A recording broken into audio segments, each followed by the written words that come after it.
Well, welcome to the Southeast edition of the Weekly Water Outlook.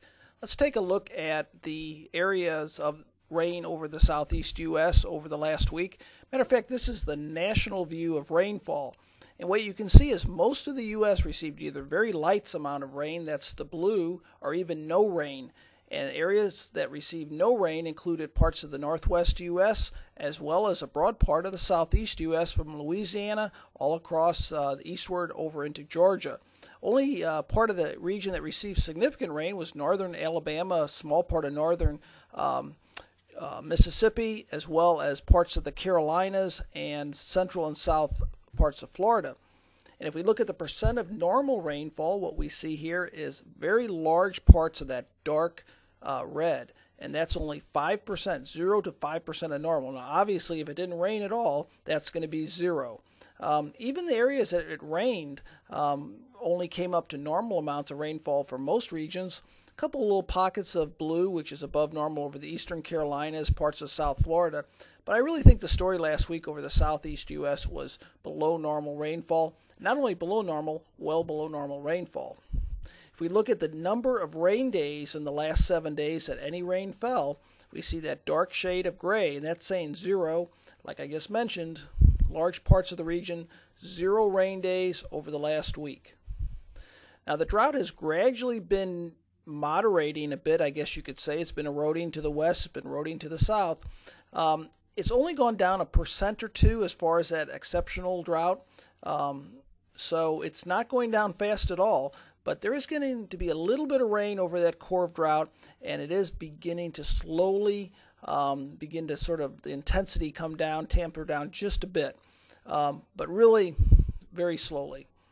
If we look here a little bit in more detail, what we see, the current D1 to D4 is 14.51, and that compares to 15% last week. So really, I don't even think you could say it's coming down much from a weekly basis. But if you look at 3 months ago, 37% over the southeast U.S. So from a regional perspective, it has significantly reduced and pulled back into that core over the last 3 months.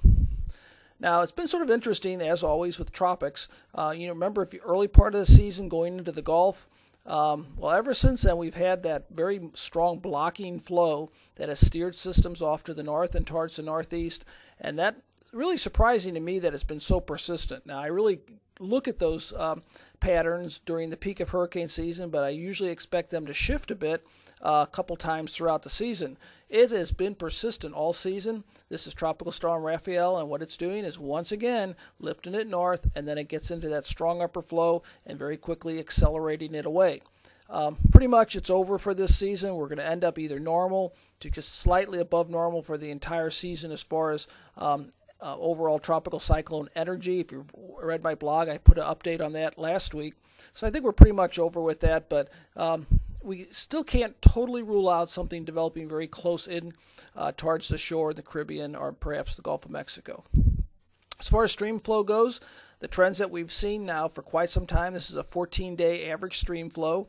We've seen parts of Louisiana, Mississippi, and Alabama, both due to tropical and non-tropical type rainfall, which is still experiencing above normal stream flow.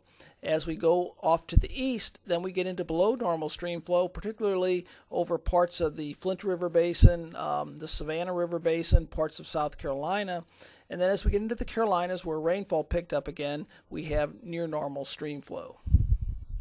So how much rain would it take to get us out of the drought?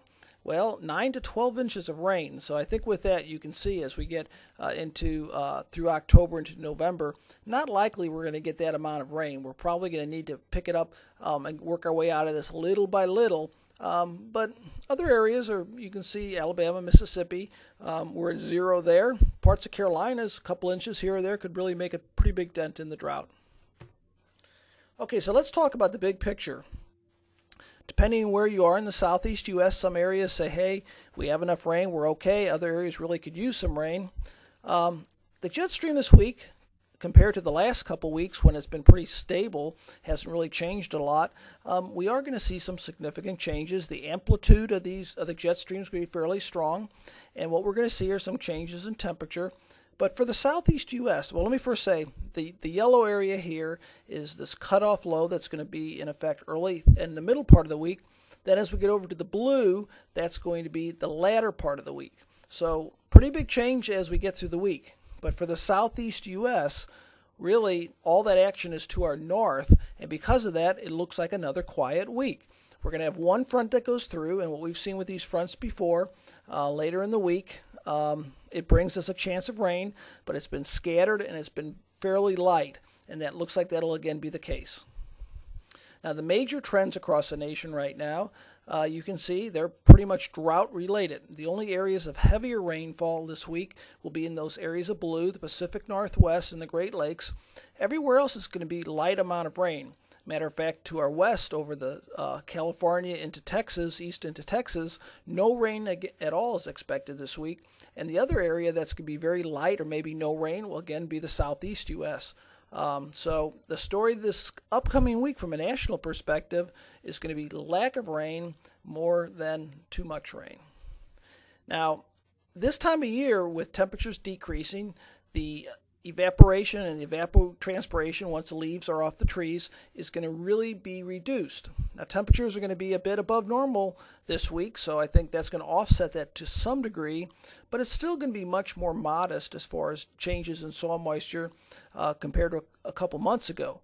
But with the lack of rain, it looks like from a weekly perspective we're going to have modest decreases in soil moisture, upper soil moisture across most of the southeast U.S.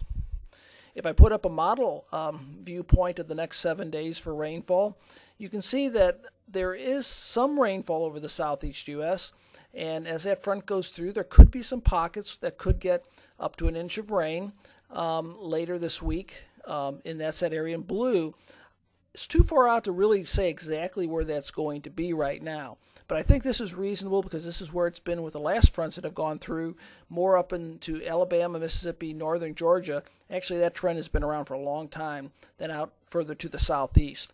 But nowhere near as bad as we see in our west, where the models are forecasting no rain whatsoever. Okay, so the takeaway points this week from the weekly water outlook: an active jet stream, but it's going to be to our north. The week looks mostly dry, perhaps one front passing through. Tropical activity will be getting closer, but none is expected to reach the U.S. At all, and a slow decrease in upper soil moisture can be expected. I don't expect any large-scale hydrologic impacts. I can't rule out with any of these frontal passes some very small scale. I don't expect any main stem river flooding. And overall, it looks like another quiet week. I will be issuing information throughout the week. I hope you look for that. And thank you for listening to the Weekly Water Outlook.